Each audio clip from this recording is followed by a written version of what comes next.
Hello everyone. Welcome you all in our channel Youth Academy. As we already know, I am continuing the series of NCERT Polity Class 6. So I already have covered the two chapters of NCERT Class 6 Polity, which is Understanding Diversity and Discrimination. These are the two chapters I already completed it. You can watch it in our Youth Academy channel. And after this, now I will teach Unit 2 Government and Chapter 3 What is Government. So this is our today's class topic. Chapter 3 Government. So let's get started. So in this topic we basically look about the two things: what is government, types of government, and how government is formed. And in subdivision we also look at what government do, what exactly government do in a country, the work of the government and their institutions in which they perform their tasks or activities. So yeah, that's it. We will look these topics. So let's start. From NCERT, there is a definition of government, the basic but more crisp definition of government. Let's look at. Every country needs a government to make decisions and get things done. Basically government क्या होती है? Government वो होती है जो decision करती है. Decision किस चीज़ों से करती है? To govern the citizens of a particular country. Government एक कंट्री की होती है, एक टेरिटरी की होती है. To get things done, the government also has a job to protecting the boundaries can be differentiated territories or a state जिसमें वो अपनी गवर्नमेंट को चलाती है, रन करती है with the help of institutions. तो गवर्नमेंट वो होती है जो डिसीजन मेक करती है एंड थिंग्स को पूरा करती है, डन करती है. The government also has a job of protecting the nation. Basically, boundary is kind of a nation state. एक एरिया होता है जहाँ पर वो गवर्नमेंट की पावर होती है. उस पावर को यूज करके वो थिंग्स को डन करती है, डिसीजन लेती है. Of a country maintaining peaceful relation with other countries. So हम इसको थोड़ा सम अप कर लेते हैं कि बेसिकली मतलब क्या है. तो गवर्नमेंट वो होती है जो डिसीजन लेती है और कामों को पूरा करती है. और साथ ही साथ गवर्नमेंट वो भी होती है जो अपने एरिया को प्रोटेक्ट करती है. एरिया को प्रोटेक्ट करना बहुत ही इंपॉर्टेंट थिंग हो जाता है गवर्नमेंट का. अगर वो अपनी एरिया को प्रोटेक्ट नहीं कर सकती तो दूसरा नेशन आके उस एरिया को एक्वायर कर सकता है through war, other activities, external aggression, ये सब. The country maintaining peaceful relations with other countries. इसको हम बेसिकली इंडिया को देख सकते हैं. जैसे कि इंडिया है, उसकी नेबर कंट्री है चाइना, पाकिस्तान, श्रीलंका या म्यांमार है, नेपाल है, भूटान है. ये इंडिया की नेबरिंग कंट्रीज है. तो इंडिया को पीसफुल रिलेशन मतलब शांति से उनके साथ समझौता करके रहना पड़ता है ताकि वो अपनी कंट्री को प्रोटेक्ट कर सके इन लोगों से और साथ ही उस अपनी कंट्री को पीसफुली गवर्न कर सके. तो इसलिए peaceful relation with other countries is also important. These are the neighbouring countries of India. Apart from it, there are Western countries, African countries also, which India look after the peaceful negotiation and treaties to run the government. So basically, we already looked the definition of what is government. These are the definition mentioned in the NCERT. The final page or the first page of NCERT and first para of NCERT. So these are the government do basically four things: make decision, things, protecting the territory, and peaceful relations with other countries. These are the four essential things which a government do to protect the citizen of a particular country in which they are formed government. It is responsible for ensuring that all citizens उस people को कहते हैं, उस नागरिक को कहते हैं जो उस एरिया में रहता है और जिसके थ्रू गवर्नमेंट फॉर्म्ड होती है। तो गवर्नमेंट अपने सिटीजन्स को प्रोटेक्ट करती है। हैव और क्या क्या प्रोवाइड करती है, क्या इंश्योर करती है गवर्नमेंट? गवर्नमेंट इंश्योर करती है कि जो उसके सिटीजन्स है वो पीसफुल रह सके, बिना किसी अशांति के पीसफुली अपनी फैमिली, अपनी एक्टिविटीज़ को कर सके और उस एरिया में रह सके, और उनको इनफ ईट प्रोवाइड कर सके, साथ ही साथ गुड हेल्थ प्रोवाइड कर सकते। ह्यूमन बीइंग के लिए enough to eat and good health is necessary for a better well being. When there is a natural disaster, इसमें एनसीईआरटी में एग्जाम्पल बताया है कि कैसे government enough to eat and good health को प्रोटेक्ट करती है एक एग्जाम्पल के थ्रू।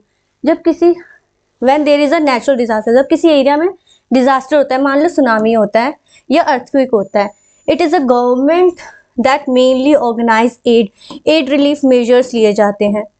एड रिलीफ मेजर्स का मतलब क्या होता है कि जहाँ पर कोई सुनामी होता है, कोई अर्थक्वेक आता है, तो वहाँ के लोगों को बहुत ही ज़्यादा परेशानी होती है, उनके पास खाने को नहीं होता, उनके पास एक पर्टिकुलर हेल्थ फैसिलिटी प्रोवाइड नहीं हो पाती। तो उसके लिए गवर्नमेंट ऑर्गेनाइज करती है एड रिलीफ ऑर्गेनाइज करती है to assist the affected people. जो अफेक्टेड पीपल जो उस डिजास्टर से सबसे ज़्यादा अफेक्ट हुए हैं, जिसको फर्स्ट नीड की ज़रूरत है, फर्स्ट अपॉर्चुनिटी की ज़रूरत है, उसको वो इंश्योर करते हैं, असिस्टेंट प्रोवाइड करते हैं।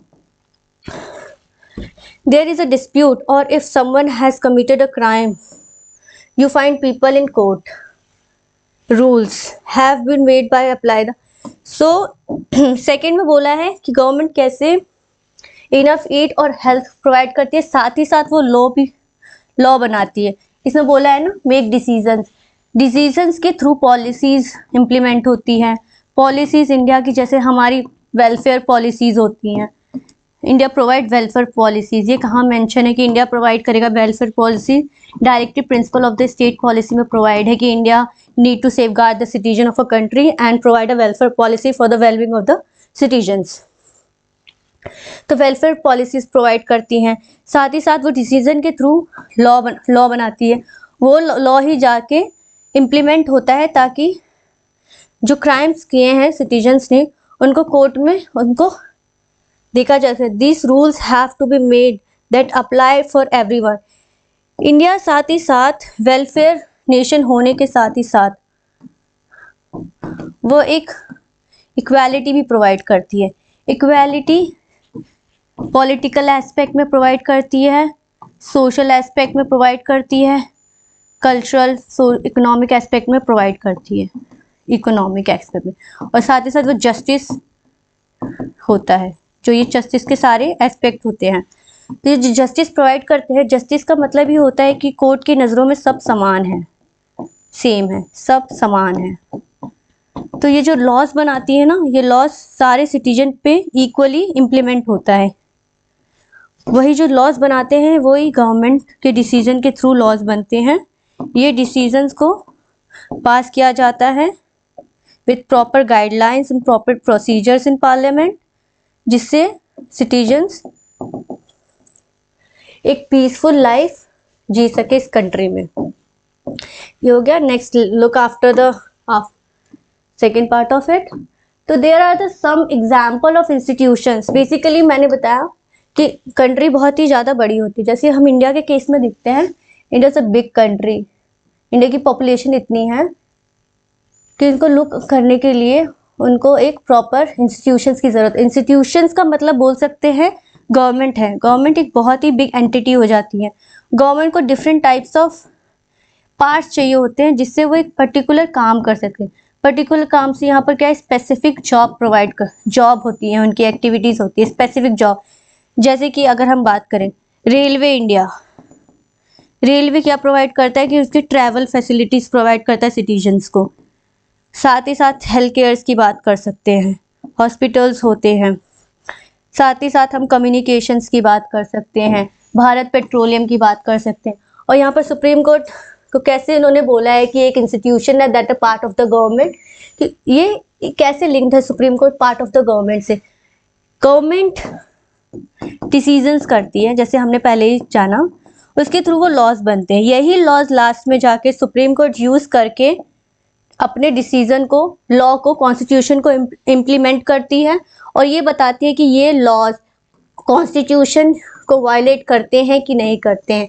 तो ये एक बेसिकली चेक एंड बैलेंस हो जाती है गवर्नमेंट में, जो कि एक पार्ट डिस्क्राइब कर रही है कि गवर्नमेंट को कैसे चेक एंड बैलेंस करती है, साथ ही साथ एफिशिएंसी प्रोवाइड करती है, ट्रांसपेरेंसी प्रोवाइड करती है गवर्नमेंट के थ्रू। तो ये इंस्टीट्यूशंस होते हैं जिससे गवर्नमेंट अपनी कंट्री को गवर्न करते हैं। कंट्री बहुत ज़्यादा बिग एंटिटी हो जाती है तो उनको एक डिविजन्स चाहिए होते हैं, एक इंस्टीट्यूशन चाहिए होता है जिससे वो पूरी कंट्री को गवर्न कर सके easily and efficiency, with full efficiency. Let's go further. Level of government, तो we will look at the level of government. So what we mean by level of government, let me bring you the first map of India. This is India. India is divided between, if we look at the constitution of India, there is a mention of the division of power. What this means, division of power means division, जो power है, सत्ता है, वो different levels में divided होगी, 1 level और 2 level. 1 level मतलब central government और सेकेंड लेवल में क्या होती है, स्टेट गवर्नमेंट। हमें पता है कि इंडिया एक नेशन है, स्टेट है, ये पूरा नेशन स्टेट्स में बटा हुआ है। स्टेट्स मतलब जैसे कि उत्तर प्रदेश हो गया, बिहार हो गया, दिल्ली हो गया, ये सारे स्टेट्स हैं। इस स्टेट्स की भी अपने अपने एक गवर्नमेंट होती हैं और पूरी कंट्री की भी एक गवर्नमेंट होती है। इस गवर्नमेंट के हेड को हम पीएम बोलते हैं और स्टेट के हेड को, जैसे उत्तर प्रदेश है, स्टेट के हेड को हम सीएम बोलते हैं, चीफ मिनिस्टर। तो ऐसी ये जो पावर डिवाइड की गई है जिससे हमारा जो गवर्नमेंट है वो फुल एफिशिएंसी में काम कर सके, ट्रांसपेरेंसी हो, और जो हमारी पार्लियामेंट्री डेमोक्रेसी है जिसका मतलब होता है जो गवर्नमेंट है वो अकाउंटेबल रहेगी, रिस्पॉन्सिबल रहेगी सिटीजन के थ्रू। तो ये जो है ये एक तरह से चेक एंड बैलेंस प्रोवाइड कर रहा है कि जो सेंट्रल गवर्नमेंट की पावर है वो स्टेट गवर्नमेंट की पावर में ना आ जाए, तो इनको एक सेपरेसी प्रोवाइड करते हैं वो। तो लोकल गवर्नमेंट होती है, इन्होंने, अगर हम स्टेट को फर्दर डिवाइड करें तो पंचायत आ जाती हैं, जैसे कि हमें पता है पंचायत आ जाती है, municipalities. Let me draw a clear picture for you.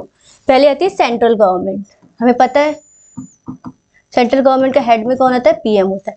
फिर उसके बाद डिवीजन स्टेट गवर्नमेंट आती है, स्टेट गवर्नमेंट के हेड में कौन होता है, सीएम होता है। उसके बाद हमारी कौन आ जाती है, हम देखें, और डिस्ट्रिक्ट्स में डिवाइड हो जाती हैं। डिस्ट्रिक्ट अगर ये डिस्ट्रिक्ट अर्बन हो तो वह म्यूनिसिपैलिटीज आ जाती हैं, कॉर्पोरेशंस आ जाती हैं। अगर डिस्ट्रिक्ट अगर रूरल बेस पे हो तो वहाँ पर पंचायत बनती हैं। पंचायत में भी जो सरपंच होते हैं, जैसे पंचायत आपने देखी होगी, सीरीज है उसमें देखो सरपंच होते हैं जैसे कि वो कैसे अपने एरिया को गवर्न करते हैं, एरिया की जो भी वांट्स होते हैं, नीड्स होती है, वो जो अपॉर्चुनिटी प्रोवाइड्स करते हैं, बेसिकली सिटीजन्स को रिप्रेजेंट करते हैं। तो ये सब हो जाती है, लेवल्स में डिवाइडेड है। पहले हमने पूरे सेंटर में देखा, फिर स्टेट में देखा, स्टेट को फर्दर डिस्ट्रिक्ट में डिवाइड किया, जो कि हमारे अर्बन म्यूनिसिपैलिटीज आ जाती हैं। फिर उसमें हमने पंचायत समिति से सब देखी। तो state level, local level means the your village, town and localities. ये बेसिकली अर्बन की बात हो रही है, लोकेलिटीज टाउन में, और विलेज की पंचायत की बात हो रही है। State govern would means that which cover entire state. Entire state मतलब यूपी हो गया, बिहार हो गया, राजस्थान, ये सब आ गए। और नेशनल लेवल पे एंटायर कंट्री के मतलब इंडिया हो गया यहाँ पर। वैसे और भी कंट्रीज, जैसे नेपाल की अपनी गवर्नमेंट होगी, एक कंट्री है ये, और नेपाल भी फर्दर स्टेट्स में डिवाइडेड होगा। इंडिया एक पूरा कंट्री है जो कि फर्दर स्टेट में डिवाइडेड है। ये लेवल्स ऑफ गवर्नमेंट हो गए।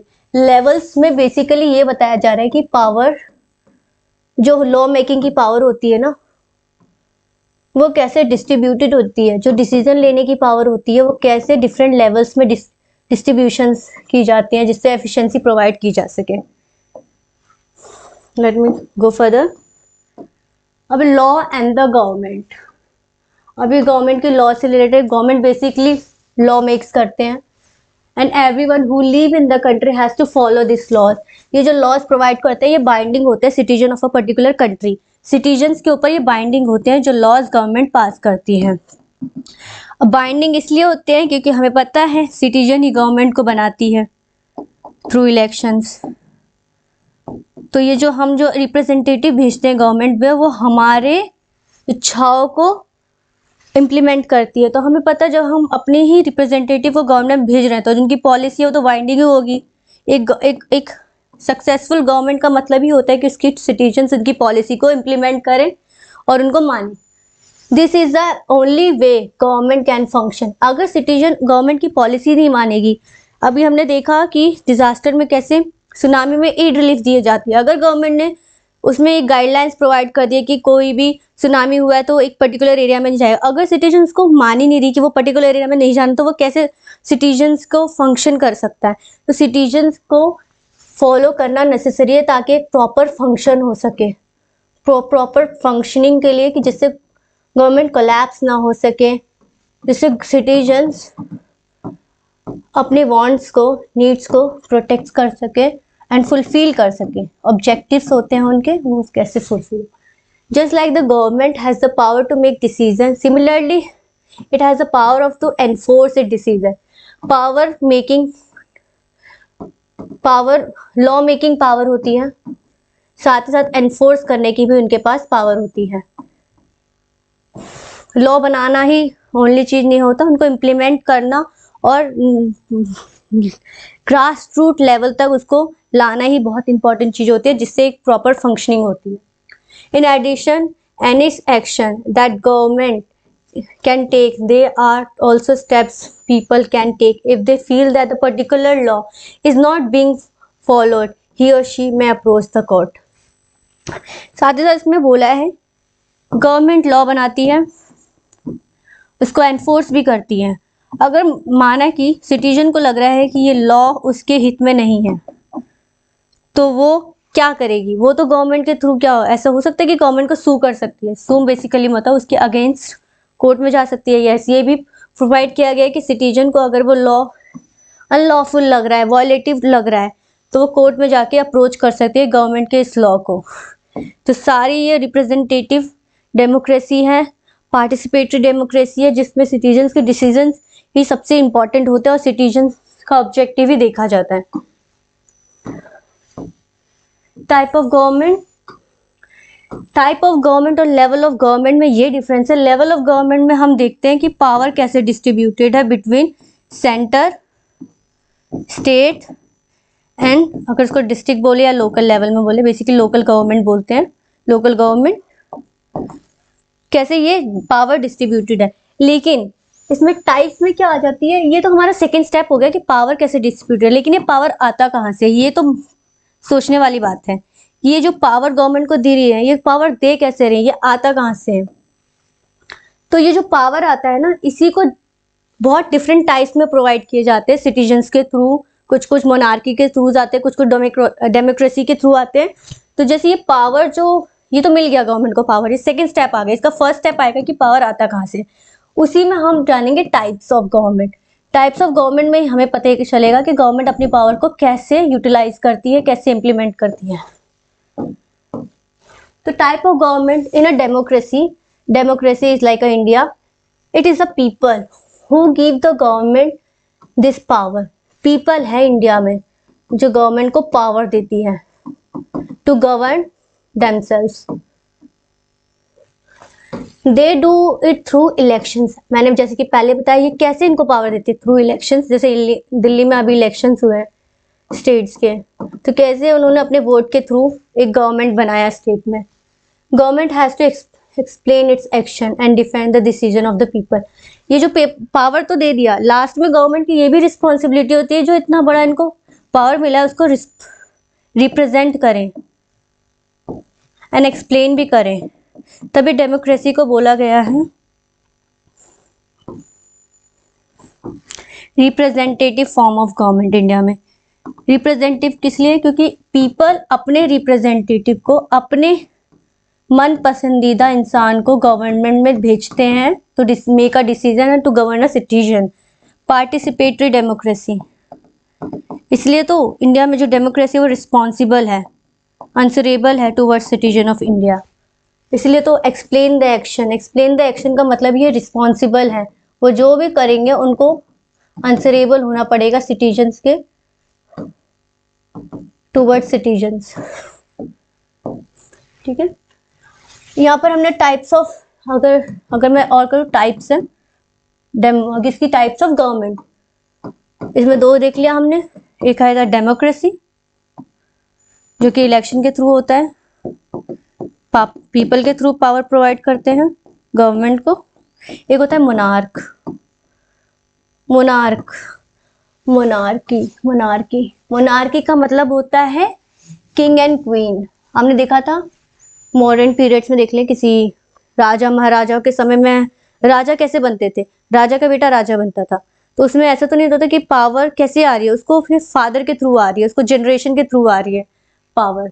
Has the power to make decision and run the government. The monarchy में is a small group of people who discuss the matter with the final decision making power remains the monarch.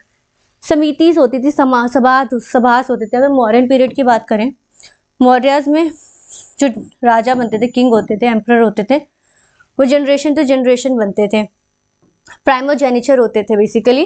मतलब जो father होता था, father die कर जाता था, उसका elder son king बन जाता था। और ये किंग को है ना असिस्ट करने की सभास होती थी, महात्याज होते थे जो कि इसको असिस्ट करते थे, बेसिकली बताते थे कि लोकेलिटी में क्या प्रॉब्लम है, इसको कैसे सॉर्ट आउट कर सकते हैं। बट फाइनल डिसीजन किंग का ही होता था। इसमें किंग किसी के अंडर रिप्रेजेंटेटिव नहीं होता था, वो रिस्पॉन्सिबल नहीं होता था। अगर उसको कुछ करना है वो डायरेक्ट कर देता था, और वो ये भी नहीं बताता था, अपने एक्शंस को एक्सप्लेन नहीं करता था वो क्यों कर रहा है।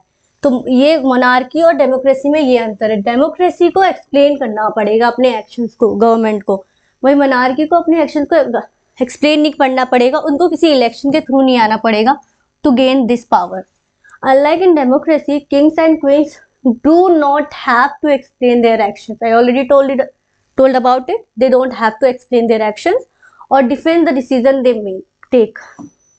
अपने डिसीजन को डिफेंड भी नहीं करना, जबकि डेमोक्रेसी में पावर के थ्रू उनको पीपल के थ्रू उनको पावर मिली है, तो उनको पीपल को सेटिस्फाई करना सबसे बड़ा काम हो जाता है इन डेमोक्रेसी में। Late me go further. Democratic government, अब इंडिया में डेमोक्रेटिक गवर्नमेंट है, मोनार्की तो है नहीं, तो मोनार्की पे क्यों इतना एक्सप्लेन करें।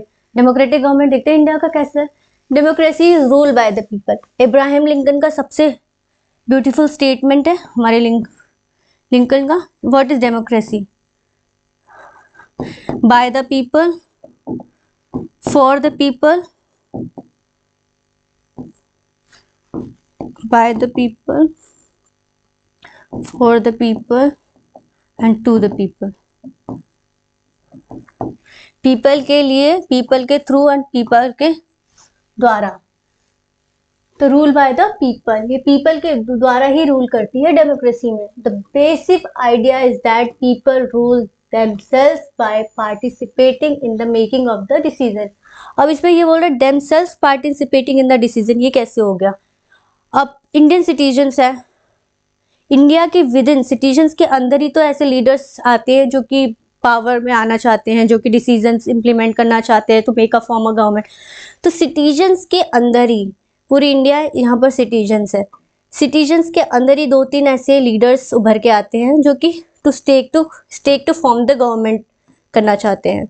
तो ये देमसेल्व्स की तो हो गया, उनके बीच में इनका तो ऐसा नहीं था कि इनके बीच में पहले कोई ऐसा खास आएगा किसी एलिजिबिलिटी के थ्रू, कि जिसके पास कुछ एक्सटर्नल पावर होगी वही जाके ये लीडर बन सकता है। इंडिया में everyone can become a leader until and unless they get to provide this eligibility which is mentioned in the Constitution of India। Representative democracy, representative का मतलब पीपल। अभी will look after this statement. People do not participate directly but instant choose their representative through an election. People directly represent नहीं करती but अपने representative के through elections लड़ती। इसका मतलब क्या है, इंडिया है, इंडिया में जैसे कि 3-4 लीडर्स होते हैं। अगर हम किसी पार्टी की बात करें, बीजेपी है, नेशनल पार्टीज है, आप है, कांग्रेस है, बीएसपी है, ये सब पार्टीज हैं, नेशनल रिकॉग्नाइज पार्टीज, एग्जाम्पल के थ्रू, जस्ट एग्जाम्पल। तो इसमें लीडर्स आते हैं, बीजेपी के डिफरेंट लीडर्स है, आपके डिफरेंट लीडर्स है, कांग्रेस के डिफरेंट लीडर्स है। ये पीपल होते हैं, इन्हें तो अपने लीडर्स को दे दिया एक पर्टिकुलर कॉन्स्टिट्यूंसी के। पीपल होता है जो बोलता है कि उनको इन लीडर्स में से किसको पावर में लाना है, to give the power and to make the government. तो ये इंडिया डायरेक्ट नहीं आ रही, इसने अपनी पावर को रूल बाय द पीपल, अपनी पावर, इनके पास पावर थी वोट के थ्रू इलेक्शन लड़ते और अपने रिप्रेजेंटेटिव को लाते। जिनको ये वोट देते हैं वो उनका रिप्रेजेंटेटिव बन जाता है। रिप्रेजेंटेटिव का मतलब वो जिनको वोट दे रहे हैं ना, तो उनको लगता है कि मैं जिसको वोट दे रहा हूँ वो मेरी शर्तों को पूरा करेगा, मेरी जो मेरा वांट है, नीड है, उनको प्रोवाइड करेगा। वो ऑब्लिगेटरी होंगे इनके थ्रू। अगर नहीं होंगे तो डेमोक्रेसी है, हर 5 साल में चेंज होती रहती है, इस बार भी चेंज हो जाएगी, ऐसे। तो ये रिप्रेजेंटेटिव होते हैं, वो वोट के थ्रू रिप्रेजेंटेटिव प्रोवाइड करते हैं इलेक्शन में। These representative meet and make decision for the entire population. Entire population के मेजॉरिटी रूल होता है, जिसको सबसे ज्यादा वोट मिलेगा वो गवर्नमेंट बनाएगा। माइनॉरिटी, यहाँ पर ये है कि माइनॉरिटी का वोट खारिज कर दिया जाता है, बट मेजॉरिटी बोला जाता है कि जो मेजॉरिटी डिसीजन लेते हैं वो बेस्ट फॉर द पीपल होता है। तो इस आइडियल स्टेटमेंट पे हम इलेक्शन लड़ते हैं। These days the government can't call itself democratic unless is allow what is known as universal adult franchise। ये एक स्टेटमेंट है, universal adult franchise. Universal adult franchise का मतलब इंडिया में ये है 18 साल के और 18 साल से जो भी अबव के लोग होंगे उनको वोट करने का अधिकार होगा। इलेक्शंस होते हैं, इलेक्शन में लीडर्स चुने जाते हैं to form the government, majority वाले को फॉर्म करने को मिलता है। इलेक्शन में पहले वोट होती है, वो और वोट का पावर किसको होगा ये भी तो डिसाइड करना पड़ेगा। पीपल में 18 साल के या 18 साल से अबव के लोगों को ये वोट का पावर है। उनको उनके नीचे को इसलिए देते कि मेच्योरिटी इतनी नहीं होती, इतने लिटरेट नहीं होते कि वो डिसीजन ले सके। तो 18 साल तक वो देखे जाते हैं कि अडल्ट हो जाते हैं, बेसिकली अडल्ट है, अडल्ट सफरेज है, ये अडल्ट हो जाते हैं, इसलिए उनको गवर्नमेंट में पार्टिसिपेट करने का मौका मिलता है और वोट देते हैं वो। तो ये यूनिवर्सल एडल्ट फ्रेंचाइज है। यूनिवर्सल इसलिए क्योंकि ये पूरी कंट्री में एप्लीकेबल होता है without any discrimination and distinction. This means that all adults in a country are allowed to vote. All adults, not as children. Adults means 80 and is plus eligible to vote and to form the government. Okay, let's go further. Okay. In India, before independence, only a small minority of ये जो universal adult franchise है, ये इतना universal adult franchise इतना emphasis क्यों किया गया है? इसलिए से बिफोर इंडिपेंडेंस, इंडिया के इंडिपेंडेंस से पहले बस कुछ लोगों को, बहुत ही माइन्यूट लोगों को, बड़ी माइनॉरिटी लोगों को ये वोट का राइट था। ये जो वोटिंग की राइट होती है, voting is a right, but basically it is a right of a citizen। तो ये इंडिपेंडेंस से पहले ये माइनॉरिटी, बहुत ही माइनर लेवल में लोग होते थे जिनको वोटिंग का राइट होता था। अभी यूनिवर्सल इसलिए बना दिया क्योंकि इसके थ्रू जो स्ट्रगल हुआ है ना, और ये स्ट्रगल किस लिए हुआ था, इसको यूनिवर्सल बनाया। यूनिवर्सल का मतलब होता है applicable to everyone of age of 18 and 18+। ये वोट का अधिकार था। इसमें वोटिंग की एलिजिबिलिटी क्या होती थी? जिसके पास बेसिकली वेल्थ से रिलेटेड था, जिसके पास वेल्थ है एंड पावर है इन अ कंट्री, उसको ही ये वोटिंग की होती थी। बट इसमें जो अभी हमारा यूनिवर्सल अडल्ट फ्रेंचाइज है, उसमें ऐसे वेल्थ से कोई कंडीशन नहीं है। आप पुअर हो, रिच हो, आपको वोट का अधिकार मिलेगा। और सबसे बेसिक बात, every person irrespective of wealth, knowledge and social status, they have the equal vote value। equal vote value means हर एक वोट की वैल्यू एक ही होगी, एक से ज्यादा नहीं होगी, एक से कम नहीं होगी। अगर वो रिच है, रिच की वोट की वैल्यू 1 है, तो पुअर की वोट की वैल्यू भी 1 ही होगी। ये है universal adult franchise, equal vote value. Several people including Gandhi ji ने इसको जो कि ये जो मेजॉरिटी लोगों को बहुत ही डिटरमाइन करते थे कि इनको वोट नहीं देगा। मेजॉरिटी के डिसीजंस को राइट माना जाता है। जब तुम वोट करने का अधिकार ही माइनर लोगों को दे रहे हो तो हम कैसे बोल सकते हैं कि इनका डिसीजन राइट है। इसको गांधी जी ने अनफेयर माना था और इसके अगेंस्ट ही डिमांड की थी कि हमें अडल्ट देना है, उनको राइट प्रोवाइड करनी है वोट का। This is known as a universal adult franchise. जब मेजॉरिटी में लोग आएंगे तभी तो वो एक प्रॉपर और फेयर गवर्नमेंट प्रोवाइड कर सकते हैं। इस इलेक्शन के थ्रू जो हमारे गवर्नमेंट में है उसको first pass the post system बोलते हैं। आपको बस एक बेसिक अंडरस्टैंडिंग के लिए, first pass the post system, इसका बेसिक मतलब होता है जो जिसने सबसे ज्यादा वोट पाया वो गवर्नमेंट बनाएगा। उनको ये नहीं देखना होता है कि पहला आ रहा है या दूसरा आ रहा है। उनको बस, अगर उनको 49 वोट्स मिले हैं, किसी को 48 मिले हैं, उनको बस उनसे एक एक्स्ट्रा चाहिए, जो कि मिल गया तो वो फॉर्म कर सकती है गवर्नमेंट को। इसमें ये नहीं है कि ये बस क्लोज थे तो ये क्यों नहीं कर सकती। Even you get a 1 vote, you make a majority of votes, and this is the power of democracy. So that's it. Basically we look all the aspect of this chapter. What is government, how government is formed, power of the government, types of government, and how power is distributed between the governments. So that's all. I hope you like this class, and let's stay for tuned for the chapter 4. Thank you.